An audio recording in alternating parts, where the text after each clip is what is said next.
Bonjour Joël René. Bonjour. Educavox organise le 6 avril prochain le forum d'Educavox à Universcience sur le thème éducation réelle, éducation virtuelle, enseignement formel et informel, lien humain et social face au numérique. Vous êtes cofondateur d'Educavox et conseiller de la présidente d'Universcience. Mais pourquoi accueillir ce forum à la Cité des Sciences? Simplement parce que nous nous passionnons évidemment pour toutes les formes d'éducation et pour tous les publics. Nous utilisons ce que j'appellerais une forme d'éducation multidimensionnelle. Pour cela, il y a évidemment les expositions, il y a aussi les débats, il y a notre site web, par an, 7 millions de visiteurs par an. Nous avons aussi la Web TV, nous avons comme une chaîne de télévision. Et puis, nous organisons des séminaires avec des jeunes. Et finalement, on est très proche par nos thèmes, des thèmes que je lis dans Educavox, des différents articles qui sont publiés. Et justement, comment vous voyez cette relation entre Educavox et Universcience? Eh bien, il peut y avoir des thèmes d'articles. On peut organiser des séminaires, bien entendu, parce que nous avons créé, à la demande de Claudie Agnuret, un carrefour numérique où toutes les expériences numériques sont testées, évaluées. Nous avons la bibliothèque, l'ancienne médiathèque, la bibliothèque de la Cité des Sciences et de l'Industrie. Nous avons également ce que l'on appelle le Learning Center, en collaboration avec des centres européens, où finalement c'est un accès à des ressources par des moyens informatiques, des moteurs de recherche, etc. Et tous ces outils, bien entendu, on peut les discuter, on peut les débattre, on peut les évaluer avec les équipes d'Educavox. Et finalement, la complémentarité est très grande dans ce que nous cherchons à faire et ce que fait le magazine en ligne. Alors, plusieurs sujets seront abordés dans ce forum. Quels sont ceux qui vous intéressent plus particulièrement? Il y en a 3 pour moi, d'après le programme que j'ai vu.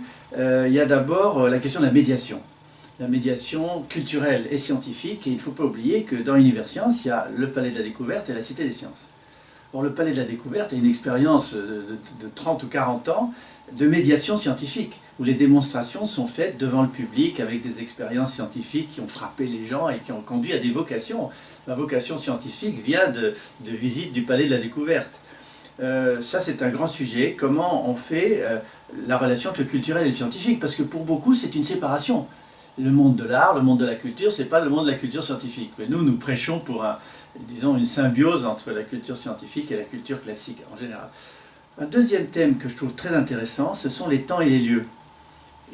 Comment approfondir l'enseignement dans un monde où tout va vite, dans le monde du temps réel, de l'internet, de la gratification instantanée des jeunes. Ils appuient sur un bouton, ils veulent le résultat tout de suite. Donc là, il y a toute une réflexion à avoir et je suis vraiment très content de voir que dans le programme, Educavox va avoir des sessions sur ce sujet. Et les lieux. Les jeunes n'aiment pas être enfermés dans des boîtes. Ils font ce qu'on appelle le live streaming, c'est-à-dire ils surfent sur le flux d'Internet, beaucoup plus que de compartimenter les espaces, les pages, les adresses, les liens, etc. Et enfin, un autre sujet que je trouve passionnant, c'est les réseaux sociaux et l'éducation. Et comment les réseaux sociaux peuvent conduire à créer une interactivité entre les apprenants. Voyez-vous, on parle beaucoup dans le monde en ce moment, le nom abrégé en anglais, c'est les MOOC. Ça veut dire Massive Online Open Course. C'est-à-dire que Harvard, MIT, Stanford diffusent en ligne à des milliers de personnes, ils ont des millions de personnes connectées, des contenus des cours formels. Mais ils ont créé surtout l'interactivité entre les gens par les réseaux sociaux, par Skype, par Facebook, par Twitter. Et les gens communiquent, créent des groupes. En quelque sorte, ce qu'on pourrait appeler des flash mobs, si vous vous permettez cette expression qui est maintenant bien connue. Et donc, moi, je rêve d'entendre, et je suis prêt à y participer pour Educavox, c'est non seulement de participer à de l'éducation en ligne, mais à l'interactivité des apprenants entre eux, parce que c'est comme ça que se construit la complexité, se construit la connaissance. C'est dans la pratique et l'échange que finalement on apprend. Merci beaucoup, Joël René.